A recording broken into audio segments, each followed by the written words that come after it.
आम आदमी पार्टी सरकार को सुप्रीम कोर्ट से बड़ा झटका लग गया है। एमसीडी में नियुक्ति मामले में सुप्रीम कोर्ट का बड़ा आदेश आ गया है। 10 एल्डरमैन यानी पार्षदों को नामित कर सकते हैं एलजी, ये अधिकार है सुप्रीम कोर्ट ने कहा। और एलजी स्वतंत्र रूप से फैसला ले सकते हैं, इसमें दिल्ली सरकार की सलाह की कोई जरूरत नहीं है, ये कोर्ट ने कहा है। तो सुप्रीम कोर्ट की तरफ से, देश की सर्वोच्च अदालत की तरफ से एलजी के अधिकारों पर सुप्रीम मुहर लग गई है। क्या है फैसला, आपको बताते हैं। 10 एल्डरमैन की पार्षदों की नियुक्ति कर सकते हैं उपराज्यपाल एलजी। एमसीडी में नियुक्ति के लिए दिल्ली सरकार की इजाजत नहीं है। 17 अगस्त 2023 को एससी ने सुरक्षित रखा था फैसला, और अब इस पर फैसला आया है। मामला क्या है आपको बता देते हैं। दिल्ली सरकार ने एलजी के फैसले को चुनौती दी थी, मनमाने तरीके से पार्षदों की नियुक्ति का आरोप लगाया, बिना दिल्ली सरकार के सलाह के नियुक्ति का आरोप लगाया। दिल्ली की चुनी हुई सरकार करती रही है नियुक्ति, आम आदमी पार्टी ये आरोप लगाती रही है।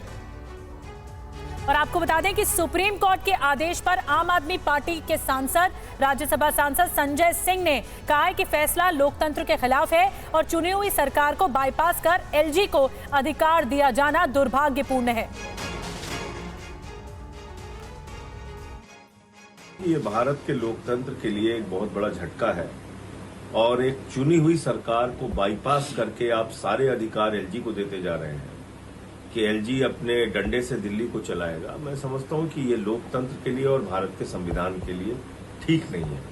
तो इसलिए जो माननीय सर्वोच्च न्यायालय का फैसला आया है, पूरे आदर के साथ मैं ये कहना चाहता हूं कि इस फैसले से हम लोग बिल्कुल असहमत हैं, और ये दुर्भाग्यपूर्ण है फैसला, लोकतंत्र के भावना के खिलाफ है फैसला, और जो सुनवाई के दौरान कोर्ट की टिप्पणी थी उसके बिल्कुल विपरीत फैसला है। बाकी पूरा आदेश पढ़ के आगे क्या करना है वो रणनीति बनाएंगे।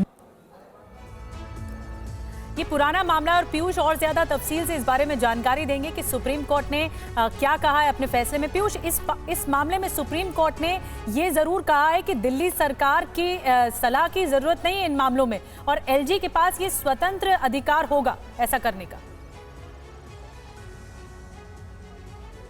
बिल्कुल उदी, देखिए इसमें ऐड एंड एडवाइस जो सरकार की तरफ से देने की बात लगातार कही जा रही थी, दिल्ली सरकार की जो याचिका थी उसको सुप्रीम कोर्ट ने स्वीकार कर दिया और ये कहा है कि 1993 का जो नगर पालिका अधिनियम है, दिल्ली नगर पालिका अधिनियम, उसमें ये शक्ति प्रदान की गई है एलजी को, और एलजी की ये जो शक्ति है ये विधायी शक्ति है, कोई कार्यकारी शक्ति नहीं है। तो ऐसी स्थिति में एलजी बिना किसी परामर्श के, बिना किसी सलाह के, यानी कि मंत्रिपरिषद की भी सलाह नहीं चाहिए और दिल्ली सरकार की भी सलाह नहीं चाहिए, वो सीधे तौर पर एल्डरमैन की नियुक्ति कर सकते हैं। और जो एल्डरमैन की नियुक्ति की गई थी इसी साल 1 और 4 जनवरी को, उसको सुप्रीम कोर्ट ने सीधे तौर पर हरी झंडी प्रदान कर दी है। तो ये एलजी की शक्ति जो 239AA अनुच्छेद में दी गई है उससे इतर मामला है। सुप्रीम कोर्ट ने ये स्वीकार किया और सीधे तौर पर कहा कि 1993 का दिल्ली नगर पालिका अधिनियम, उसके तहत ये शक्ति एलजी को प्राप्त है और एलजी ऐसा कर सकते हैं, इसमें किसी ऐड एंड एडवाइस की ज़रूरत नहीं है।